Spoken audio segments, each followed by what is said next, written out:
할렐루야. 오늘 말씀을 통해서 저와 성도님들의 심령에 주님의 은혜가 햇빛처럼 비춰지길 소망합니다. 인생을 살아가다 보면 여러 가지 난제를 우리는 만납니다.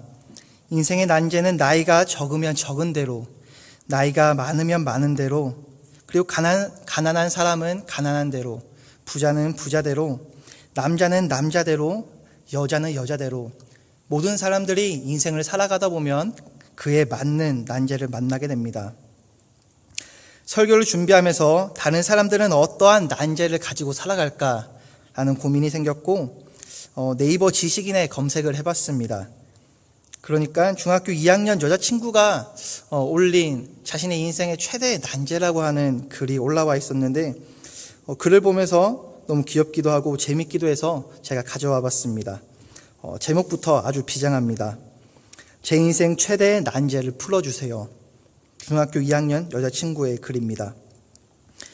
일단 저는 중2 여자예요. 15년밖에 안 살았긴 하지만 중학교 올라와서 제 인생 최대의 난제를 푸는 중이에요.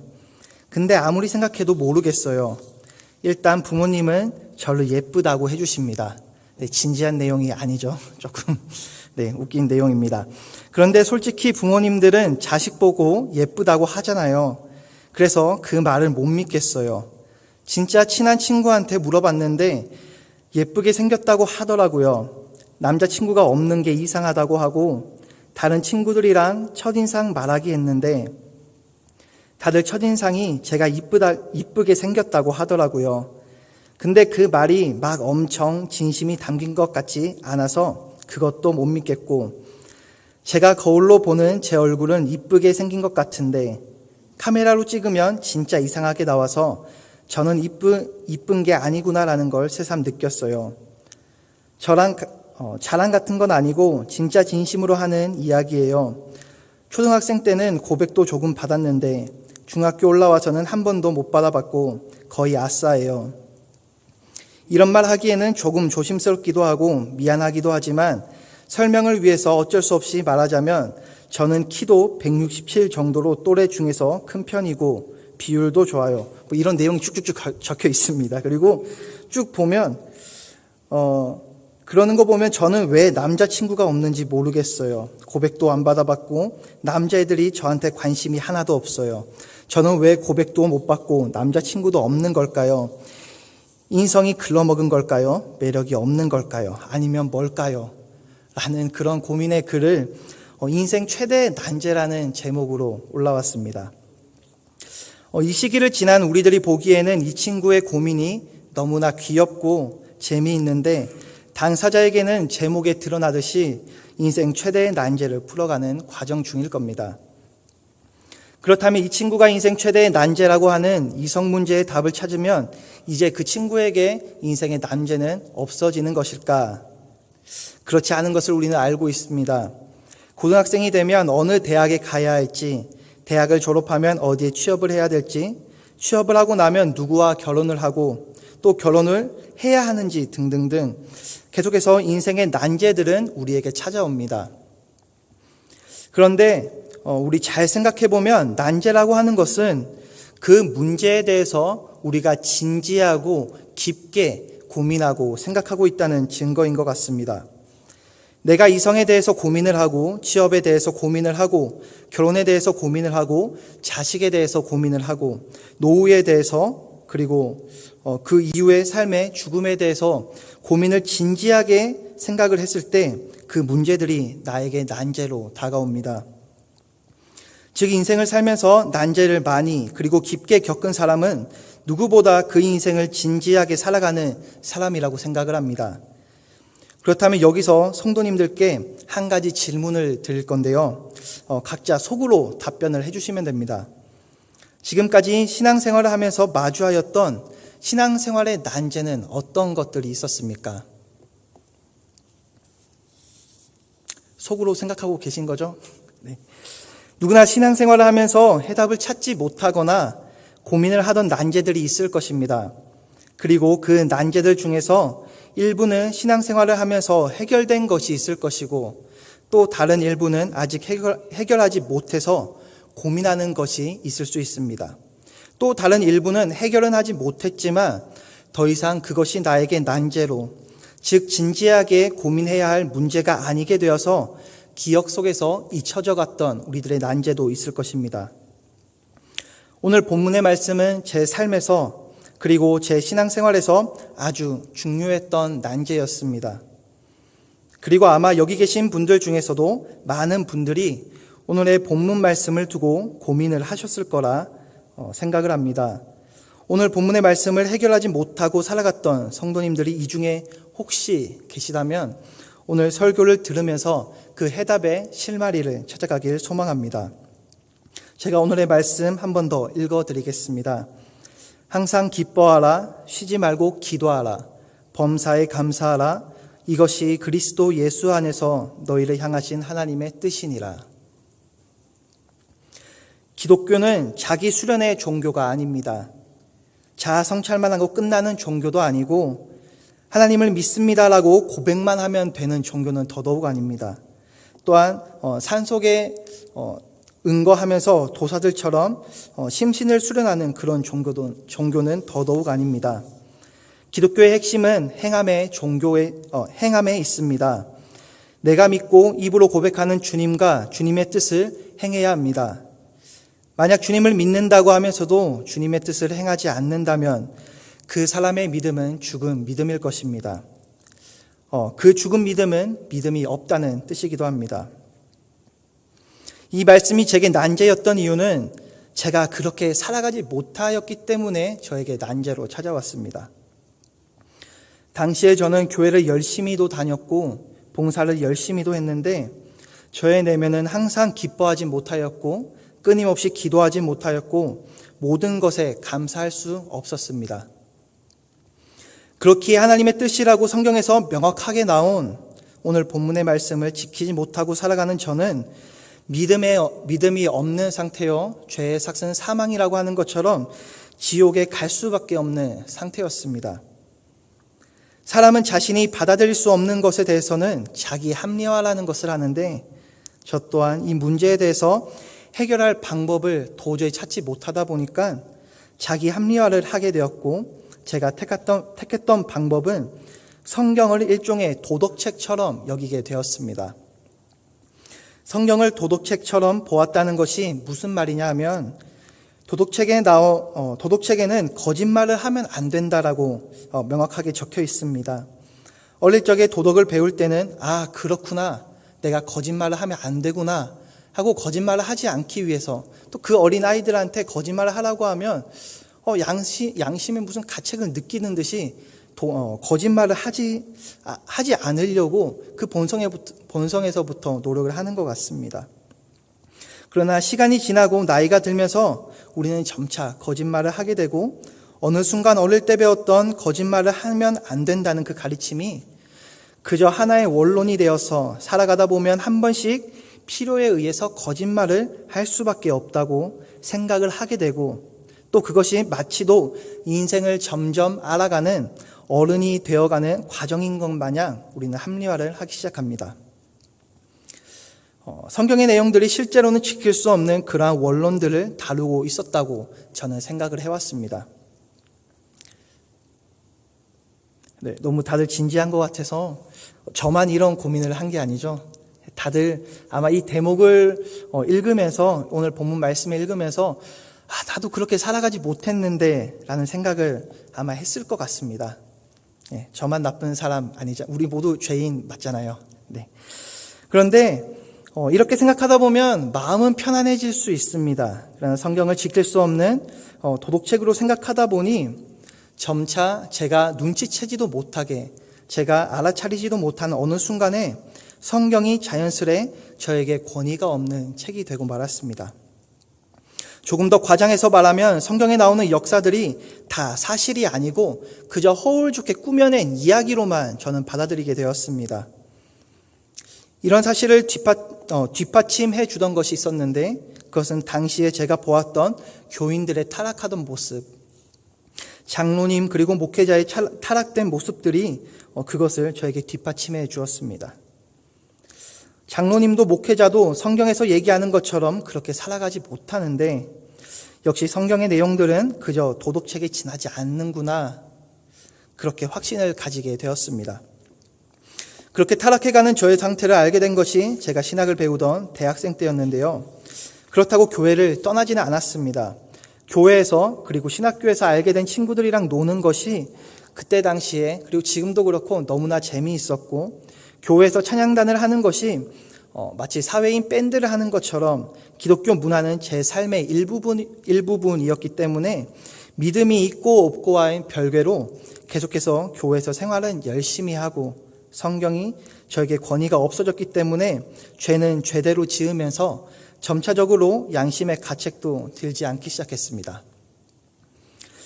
지금 생각해보면 이것이 교회를 떠나가거나 교회에 남아있거나 지금 생각해보면 이것이 교회를 떠나거나 교회에는 남아있으나 믿음이 없는 사람들의 수순 밟아가는 절차인 것 같습니다.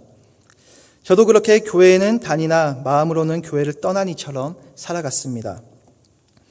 그러다가 신학교에서 특별한 가르침을 받게 되었는데요. 웨슬리 신학이라는 수업이었습니다. 그 수업을 통해서 제가 알게 된 가장 큰 배움은 바로 제가 믿음이 없다는 사실이었습니다. 지금부터 제가 당시에 배움으로 깨우친 믿음에 대해서 설명을 드리고자 합니다. 자세한 내용들은 다음 기회가 주어진다면 더 자세하게 설명을 드릴 거고, 오늘은 그 일부분만 간략하게 설명을 드리고자 합니다. 오늘의 내용들이 다소 생소하게 느껴질 수도 있습니다. 그러나 이미 이 내용들은 우리가 알고 있는 성경의 내용이라는 그 사실을 우리는 깨달아야 합니다. 먼저 첫 번째로 구원에는 순서가 있습니다. 아마 이 얘기를 처음 들어보시는 분들도 계실 거예요. 저도 당시에 수업을 들으면서 처음 알게 되었는데 구원에도 순서가 있다고 합니다. 특별히 감리교에서는 그 구원의 순서가 선행은혜, 회개은혜, 칭의은혜, 성화은혜, 그렇게 네 단계로 구분이 되는데, 우리는 그 모든 구원의 단계마다 은혜라는 용어를 사용합니다. 이유는 아담과 하와의 원죄 이후에 인간은 전적으로 타락하였기 때문에 스스로 구원에 이르지 못합니다. 즉 구원은 시작부터 마지막까지 오직 주님의 은혜로만 가능한 것입니다. 그렇기에 사도 바울은 고린도전서 15장 10절에 그것은 내가 한 것이 아니라 나와 함께 하신 하나님의 은혜였습니다 라고 고백을 합니다. 지금부터 적으실 분들은 적으셔도 좋습니다. 왜냐하면 생소한 단어이기 때문에 조금 이해가 안 되실 수도 있어요. 구원의 첫 시작은 선행은혜입니다. 흔히들 우리가 말하는 양심이 그 대표인데, 양심은 인간이 가지고 있는 것이 아니라 하나님께서 때마다 말씀으로 빛을 비추시는 것입니다. 선행은혜 단계에서 양심에 계속적으로 순종하면 권성징악, 그러니까 선한 사람은 잘 되고 악한 사람은 안 된다, 벌을 줘야 된다라는 권선징악의 마음이 생기고, 이것을 감리교의 창시자라고 하는 웨슬리는 이방인의 믿음이라고 표현을 하였습니다. 이렇게 선행은혜에 순종하게 되면 우리는 회개은혜라는 단계를 거치게 됩니다. 제가 오랫동안 고민했던 부분이 바로 이 회개은혜 단계입니다. 제가 아주 오랫동안 이 회개은혜 단계에 머물면서 나는 믿음이 있구나 라고 생각을 했는데, 안타깝게도 이 회개은혜 단계에서는 믿음이 없다고 합니다. 그저 하나님이 우리에게 은혜를 주시는 그 상태일 뿐 나에게는 아직 믿음이 없는 상태입니다. 회개라는 것은 하나님의 은혜로 자신의 죄성을 확인하고 죄로부터 돌이키는 신앙의 행위라고 합니다. 저는 이것을 잘못 이해하고 있어서 회개라는 것이 내가 하나님께로 더 나아갔구나, 내가 하나님의 뜻을 더 그에 합당하게 살아가고 있구나 라고 오해를 했습니다. 그런데 회개라는 것은 내가 하나님의 뜻대로 살아가는 것이 아니라 내가 죄인이구나 라는 것을 깨닫고 그 죄로부터 돌아선 상태를 회개의 상태라고 합니다. 여기서 말하는 선은 우리가 일반적으로 알고 있는, 그 기독교에서 말하는 선은 우리가 일반적으로 알고 있는 착한 일을 해야지, 봉사를 해야지, 구제를 해야지라는 그런 선이 아니라 하나님의 뜻에 일치하는, 오늘 본문 말씀으로 하면 항상 기뻐하고 끊임없이 기도하고 범사에 감사하는 그 하나님의 뜻에 일치하게 살아가는 것이 선이라고 이야기하고 있습니다. 그렇다면 죄는 무엇인가? 하나님의 뜻대로 살지 못하는 그 상태를 죄라고 합니다. 그러니 우리 중에서 혹시라도 지금도 끊임없이 기도하지 못하고 기뻐하지 못하고 감사하지 못하는 성도님들이 계시다면, 또한 저의 상태가 혹시 그렇다면, 지금 우리의 상태는 아직 회개의 상태, 그 상태에 머물러 있음을 우리는 자각해야 됩니다. 회개 은혜는 하나님에 대해서 조금 더 선행 은혜보다 조금 더 진일보한 상태의 개념입니다. 이때 예수님 덕분에 내가 아직 구원을 받았고 새 사람이 되었다는 그런 상태는 아닙니다. 그러나 이 상태에 있을 때는 누군가 전도를 한다면, 내가 교회를 다니지 않는 상태였다면 누군가 전도를 한다면 그 전까지는 그 전도의 내용들이 귀에 들리지도 않았는데, 내가 계속 마음의 양심의 가책에 따라 살다 보니까, 양심에 따라 살다 보니까 내가 어느 순간 누군가 전도를 해올 때 그 전도의 내용들이 나에게 진지하게 다가오는 상태입니다. 내가 교회를 다닌다고 하면 그 전까지 목사님의 말씀이, 전도사님의 말씀이, 혹은 나의 팀 리더의 말이 제게 귓가에 들리지 않았는데, 이 상태에 있는 사람부터는 그 말이 진지하게 다가오고, 내가 죄를 지어서 내가 구원을 받지 못하구나. 내가 죄를 지어서 지금 내가 이렇게 어렵게 사는 것은 아닐까? 내가 죄를 지어서 지금 나의 상태가 이런 것은 아닐까? 라며 그 상태를 진지하게 고민을 하게 됩니다. 그러나 이 상태에서 가장 중요한 것은 교회를 나와야 한다는 사실입니다. 선행은의 양심에 따라서는 그 율법, 하나님의 뜻을 알 수가 없습니다. 교회를 나와야지만 우리가 설교를 통해서 하나님의 뜻을 배울 수 있게 되고 율법을 알아갈 수가 있게 됩니다. 교회에 나와서 설교를 듣다가 갑자기 10계명을 어기면 하나님이 진노하신다는 대목을 듣고서 내가 율법을 어겨서 이렇게 힘든 것인가 라고 진지하게 생각이 된다면, 우리가 그때 자신을 돌이켜야 됩니다. 내가 지금 죄의 상태에 있구나.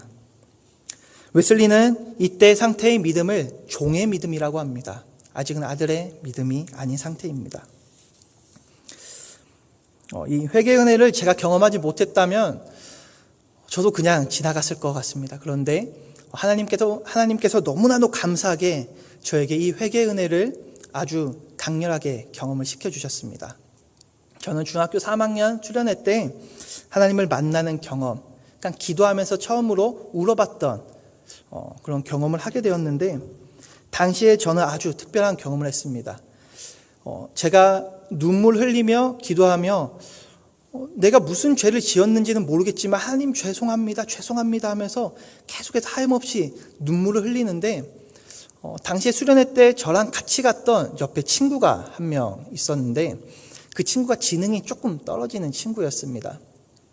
그런데 그 친구가 저한테 토닥여 주면서 은희여가 괜찮아, 너 그렇게 나쁘게 살지 않았어 라고 저에게 토닥여 줬는데, 너무나 감사하잖아요, 그 마음이. 근데 그 당시에 저한테 순간에 강하게 들었던 그 마음이, 너가 뭐를 아는데? 나보다 제대로 알지도 못하면서 너가 지금 내 마음을 뭘 알기에 지금 나를 위로하고 있는 거지? 그 마음이 너무나도 강하게 다가왔습니다. 근데 그렇게 강하게 다가오면서 제 눈에서는 눈물이 하염없이 또 쏟아졌습니다. 당시에 신학을 알지 못하는 저의 상태인데도 저에게 마음속에 강하게 들었던 생각이, 어느 순간 이 물음에 대한 것이 해결될 것 같다라는 그 마음이 깊게 자리 잡게 되고, 이 기억을 제가 잊지 않고 계속해서 살아가게 됩니다. 그리고 오늘 여러분들에게 소개해드리는 이 신학을 제가 배우게 되면서, 그때 당시에 내가 회개은의 상태였구나. 그때 나는 내가 알고 있었던 말씀으로는 하나님을 만나고 내가 믿음이 생겼던 순간이라고 알고 있었는데, 그것이 아직은 믿음이 없는 상태였고, 내가 그저 죄에 대해서 돌이켰던 상태, 아직 죄의 종로를 타고 있는 죄의 종의 믿음에 있었던 그 상태였구나 라는 것을 저는 알게 되었습니다. 이 상태를 지나게 되면 또 우리는 구원의 단계에서 칭의 은혜의 단계를 만나게 됩니다. 이 칭의 은혜 단계란 우리가 흔히 얘기하는, 교회에서 우리가 보편적으로 얘기하는 이신칭의, 믿음으로 말미암아 의롭게 칭함을 받는다라는 믿음이 생기는 그 단계입니다. 그것은 오직 믿음으로만, 예수 그리스도를 통한 믿음을 통해서만 가능한 상태입니다. 사람들은 믿음을 얘기할 때 그 믿음이 무엇인지 잘 알지 못합니다. 저 또한 신학을 배우기 전까지 믿음에 대해서 설명을 해보라고 했을 때 믿음이 무엇이지, 믿음이 뭘까? 누군가 물어본다면 쉽게 대답을 하지 못했습니다. 그런데 믿음이라는 것은 하나님으로 알게 되는 것입니다. 하나님의 뜻이 무엇인지 명확하게 내 스스로가 알게 되는 상태입니다. 누군가 알려줘서 되는 것이 아니라 내 마음속 깊이 이것이 하나님의 뜻이구나, 이것이 이분이 하나님이구나 라는 것을 스스로 자명하게 알게 되는 것입니다. 그리스도께서 내 죄를 위해 죽으셨고 나를 사랑하셨고 그래서 나를 위해 스스로를 내주셨다고 하는 그 깊은 신뢰의 상태, 믿음의 상태, 그것을 우리는 믿음이라고 합니다. 죄송하지만 회개 은혜를 받으신 분이 계시다면 그 은혜는 아직 믿음의 단계가 아닙니다. 칭의 은혜를 받고 믿음을 받는 순간 사람에게는 환희가 찾아옵니다.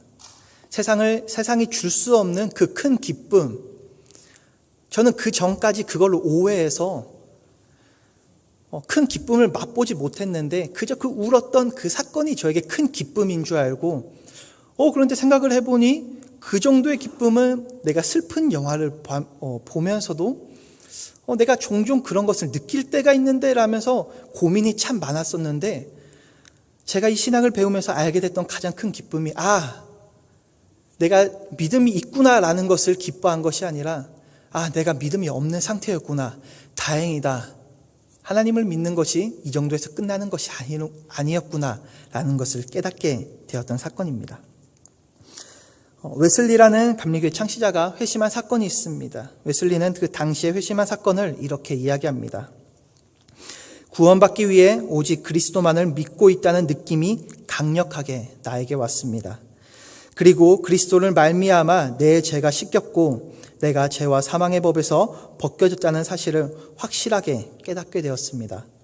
그 이후에 웨슬리는 이렇게 고백을 합니다. 나는 온 힘을 다하여 세상의 유혹과 맞서 싸울 수 있게 되었습니다.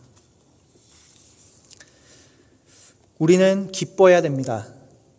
혹시 믿음이 없던 사람들이 있다면, 이 중에 혹시 믿음이 있었는데 그 믿음을 잃어버린 분들이 계시다면 우리는 기뻐해야 됩니다. 왜냐하면 성경에서 말하는 기쁨은 내가 알고 있는 그 기쁨보다, 내가 알고 있는 그 믿음의 내용보다 훨씬 더 깊다는 사실입니다. 칭의 은혜 받았던 사람의 모습에 대해서 조금 더 쉽게 제가 설명드리면,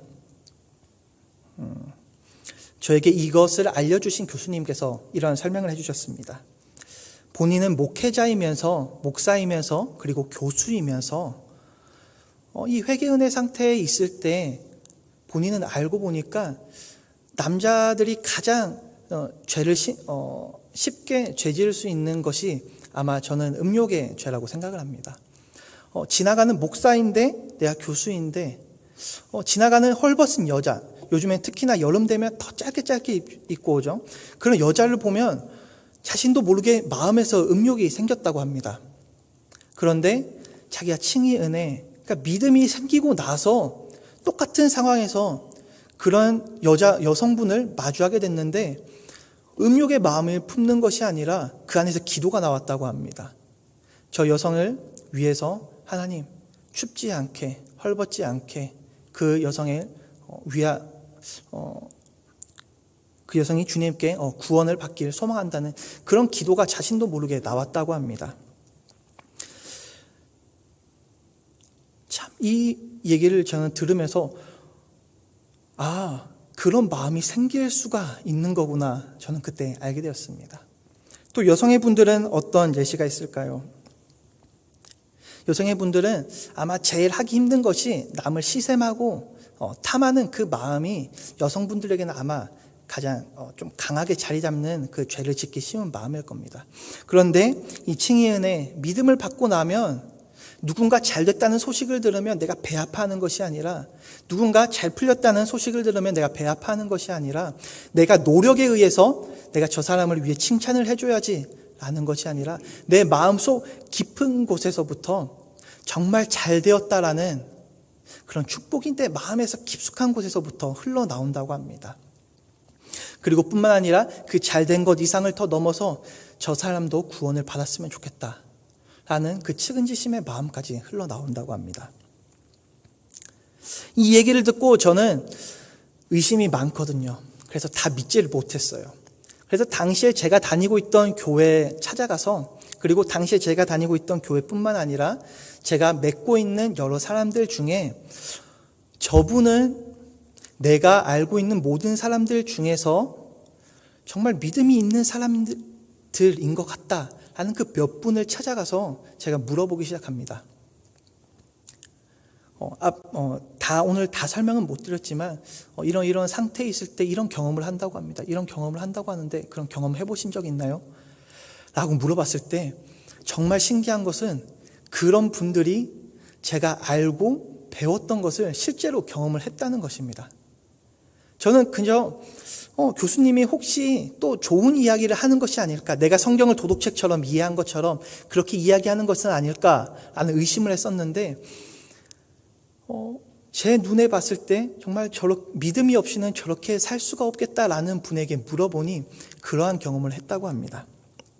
그 중에 한 가지 예시가 있었는데 너무나 특별했던 경험이었습니다. 그분은 아예 교회를 다니지 않는 분이었어요. 그리고 미술을 전공하셨던 분입니다. 어느 날 미술을 전공하고 이제 나이가 들어서 미술학원에 취직을 하게 되었는데 그 미술학원 원장님께서 신실한 기독교인이셨나 봐요. 교회 다니던 교회 다니지 않던 그 당시에 그 학원에 다니고 있던 모든 선생님들을 모아서 아침마다 큐티를 했다고 합니다. 당연히 교회를 다녔던 분들도 조금 싫어했겠죠. 그런데 교회를 다니지 않았던 그 당시 집사님이셨는데 그 집사님은 더 싫어했겠죠. 그래서 항상 무슨 핑계를 대고 빠졌다고 합니다. 그런데 그렇게 계속 빠지다 보니까 빠졌는데 이 학원은 계속 다녀야 되잖아요. 그래서 어쩔 수 없이 한번 참여하게 되었는데 본인도 모르게 그 당시에 참여하면서 그 얘기, 성경 내용을 알지 못하는데 눈물이 펑펑 쏟아졌다고 합니다. 그리고 알 수 없는 환희가 본인에게 느껴졌다고 합니다. 그렇게 시간이 지나고서 올해는 지나지 않아요. 일주일 정도 지나고서 이 마음이 뭘까?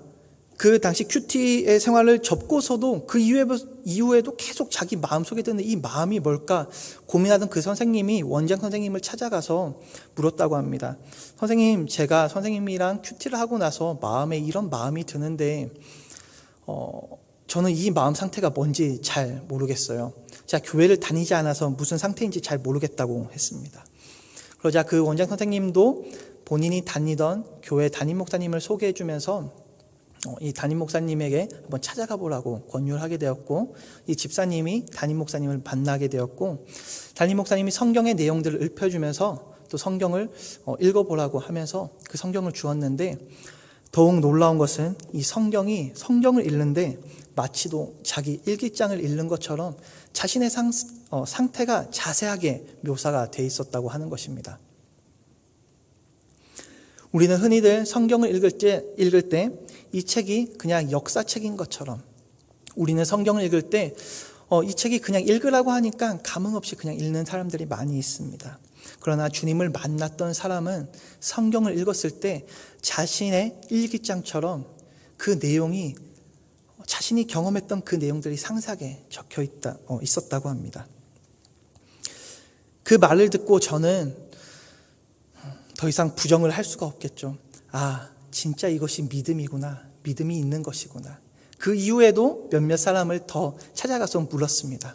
그리고 저는 제가 알지 못했던 그런 믿음의 상태에 대한 그 이야기를 저는 접하게 되었고 그 순간 저는 이제 하나님을 떠날 수 없겠다. 내가 이제 하나님을 만나야겠다라는 생각을 했습니다. 그런데 너무나 안타까운 것은 저에게 믿음이 없어서 그렇게 당시에 큰 감동으로 다가왔지만 시간이 지나니까 저에게 더 이상 그것이 감동이 되지 않고 어느 순간 저는 또 하나님을 떠나 있는 삶을 살아가고 있었습니다. 그리고 어느 순간에는 실제로 교회도 나가지 않고 실제로 하나님이 없다라고 공표를 하면서 그런 상태까지 저는 오게 되었습니다. 그러나 다시금 제가 하나님께로 돌아왔을 때 저에게 찾아오셨던 하나님은 계속 이 당시의 상태, 이 당시의 저의 그 마음, 그 당시의 그 기억들을 계속해서 저에게 부어주셨습니다. 그리고 오늘 제가 여러분들에게 이 말씀을 전달하는 것은 하나님이 저에게 주셨던 여러 가지 사명들이 있는데 그 중에 중학교 3학년 때 경험했던 그 특별한 사건, 아무것도 몰랐던 그 시절에 눈물 흘리며 기도할 때 그 친구가 위로해주는 그 한마디가 나에게 너무나 기분 나쁘게 들렸고 그것이 그냥 잊혀질 수도 있는데 그것이 끊임없이 기억이 되었던, 나이가 들어서 성인이 되어서까지 기억이 되었던 그 사건, 그리고 내가 하나님을 떠나고 다시금 돌아왔을 때도 나에게 맨 처음에 들었던 그 사건, 그 기억들이 바로 오늘의 제가 회개 은혜에 있었던 그 상태의 사건이었고 그것을 전하는 것이 저의 사명이라고 생각하기 때문에 오늘 이 자리에서 여러분들에게 말씀을 드리고 소개해 드립니다.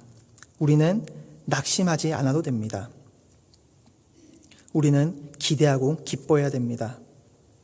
회개에 담겨 있을 때 인간이 행해야 하는 것은 은혜의 수단을 항시적으로 철저하게 사용하는 것입니다. 은혜의 수단이라고 하는 것은 크게 두 가지로 나뉩니다. 하나님을 향해 하는 행동이 있고 이웃을 향해 하는 행동이 있는데 하나님을 향해 하는 행동은 예배를 드리고 하나님의 말씀, 성경과 설교를 듣고 읽고 깊이 묵상하고 기도하고 성만찬을 받고 금식하는 것입니다. 이웃을 향해 하는 은혜의 수단은 전도를 하고 죄를 짓는 이웃을 책망해주고 이웃이 하나님을 잘 믿도록 격려하고 권고해 주는 것입니다. 또한 구제를 하는 것입니다. 굶은 자를 먹이고 헐벗은 자를 입히고 병든 자를 간호하는 것입니다. 이 은혜의 수단을 활용할 때 믿지 않는 상태에서는 이것이 기쁨이 될 수가 없습니다. 그러나 하나님께서 우리에게 분명히 말씀해 주신 것은 내가 회개 은혜 상태, 즉 믿음이 없는 상태라도 이 은혜의 수단, 기도하고 전도하고 성경 말씀을 듣고 묵상하고 성만찬을 받고 기도하는 그것을 내가 애쓰며 했을 때 하나님의 때에 하나님이 기뻐하실 때 나에게 믿음을 주신다는 사실입니다. 그리고 그렇게 믿음을 받았을 때 이 은혜의 수단들이 나에게 더 이상 족쇄가 되는 것이 아니라 기쁨으로 마음에서 우러나와서 할 수 있게 되는 것입니다.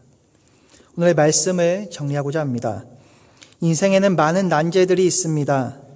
그 난제가 생기는 이유는 내가 그 문제에 대해서 깊고 진지하게 생각하고 고민을 하고 있기 때문입니다. 그렇기에 하나님을 믿는 모든 성도들은 신앙생활을 하며 난제를 만날 수밖에 없습니다. 신앙생활의 난제를 만났고 깨달았다는 것 자체가 하나님의 은혜입니다. 수많은 난제 속에서 오늘의 본문 말씀, 항상 기뻐하라, 쉬지 말고 기도하라, 범사에 감사하라, 이것이 그리스도 예수 안에서 너희를 향하신 하나님의 뜻이니라. 이 말씀을 두고 고민하는 성도님들이 혹시 이 중에 계십니까? 혹은 신앙생활의 슬럼프에 빠진 성도님들이 계십니까? 혹은 내가 지금 집사인데, 내가 권사인데, 내가 장로인데, 내가 사역자인데 내가 믿음이 없는 것 같아서 부끄러운 분이 계십니까? 기대하고 소망하시기 바랍니다. 오늘 주님께서 우리에게 복음을 주셨습니다. 깨어 기도하고 말씀을 묵상하고 내 이웃에게 선행을 베풀라. 그리하면 우리 주님께서 주님의 때에 우리를 만나 주실 것이라고 우리에게 약속해 주셨습니다. 이 복음을 붙잡고 일주일간 주님과 동행하는 저와 여러분이 되길 소망하고, 그리고 오늘의 찬양의 가사처럼 내 영혼에 햇빛이 비치는 경험을 하는 저와 여러분 모두가 되길 소망합니다. 기도하시겠습니다.